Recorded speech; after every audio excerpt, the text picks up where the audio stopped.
Good morning, metalheads of the internet, and welcome to a new episode of the Metal Meltdown. A few days ago, on the community tab of this channel, I asked you, should we review the new Tomahawk album, or should we review the new Memoriam album? And a slim majority of you, 54% to be exact, said, fuck Tomahawk, we want to talk about Memoriam. I will admit, I was kind of looking forward to potentially talking about this new Tomahawk record, but who am I to disrupt the will of the people or ignore their cries? So, by popular demand, we're talking about To The End, the latest studio album from Memoriam.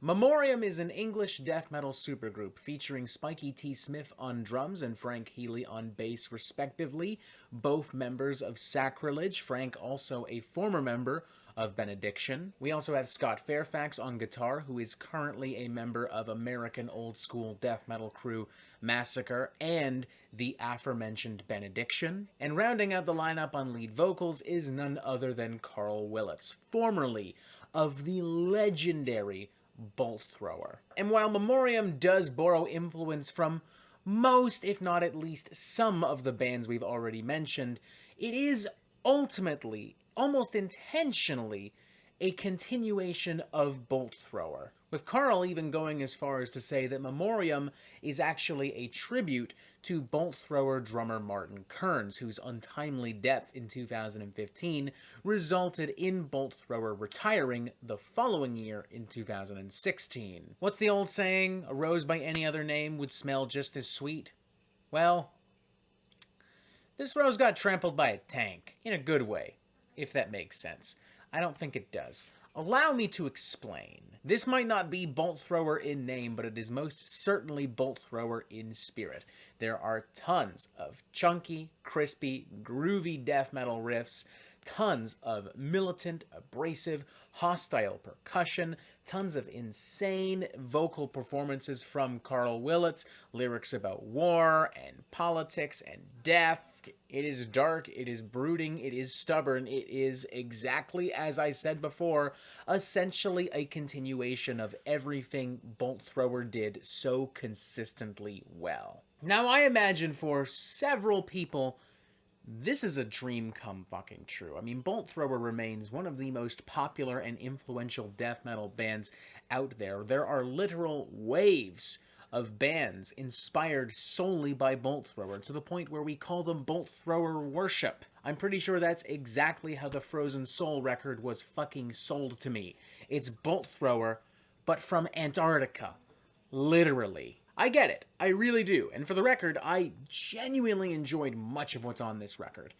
But I think I'm also reaching the point where I'm starting to just grow a little tired of this particular style. I mean, we've heard it done so many times, and there aren't really any bands really doing anything that new or exciting with it. Sure, some are certainly doing it better than others, the aforementioned Frozen Soul being a great example, but not so much better that the genre is being transformed in any significant way. Everything is beginning to bleed together a little bit. And that is a problem I have almost immediately with To The End. It is inherently a somewhat repetitive meat and potatoes kind of record. Not of its own fault, but simply by design, by nature, if you will. To the point where I could probably stop the review right now by saying it's Diet Bolt Thrower, and that would probably suffice for a lot of you. As a result of all of this, I'm just not personally getting a lot out of the record on repeat listens. What already feels somewhat formulaic is now all kind of bleeding together into one hyper-angry, chunky, groovy death metal thing. For me, it's the sonic equivalent to reheating the same plate of leftovers for the second or third night in a row. Like, that fucking pork tenderloin might have been delicious on Friday night with a lovely lady friend and a glass of wine, but on Monday night, just kind of crudely thrown on top of some cold noodles or rice, not so much. But hey, To their credit, that first listen, it's a pretty fucking fun, solid first listen. There is genuine urgency and enthusiasm in much of the music. If you told Memoriam they were going to war right now, I wouldn't be shocked to learn they've already got their guns loaded and their knives sharpened, ready to go. It's evident from the album's incredibly triumphant and declarative opening cuts onwards into battle, and this war is won.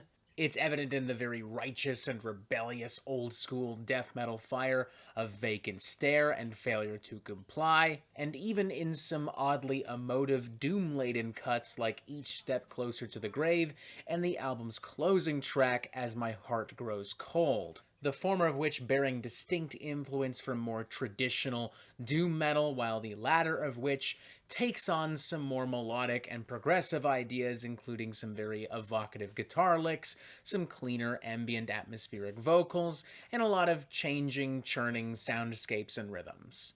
It even seems to have just a little bit of a blackened death metal underbelly to it, just rubbed in ever so subtly. It probably stands as my favorite cut on the record, if we're being entirely honest, if only because it's the only track that I found genuinely unpredictable and surprising in a really good way. Everything else, while still very enjoyable, just felt a little samey for my personal taste. And again, I don't really blame Memoriam for that.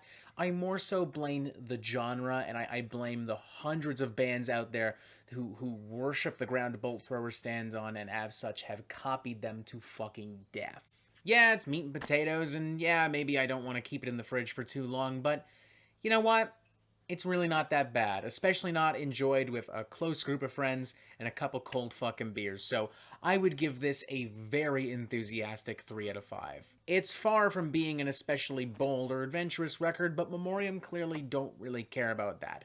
They care about making exactly this kind of music, and frankly, they're still doing it better than a majority of Bolt Thrower worship bands that usually end up in my inbox. It is heavy, hearty, meat and potatoes death metal that may not sustain for too long, but you will most certainly enjoy it while you have it. So 3 out of 5, by no means a game-changing record, but who the fuck cares? It's fun. Crack open a fucking beer and enjoy yourself. And that is it for the Metal Meltdown. I'm not an expert, nor do I claim to be. So what do you think? Do you like this record? Do you not like this record? And what do you want to hear from me next? And thank you for watching. Make sure you press subscribe so you get updates on the Metal Meltdown e-fucking immediately. And as always, you have yourself a fantastic fucking day.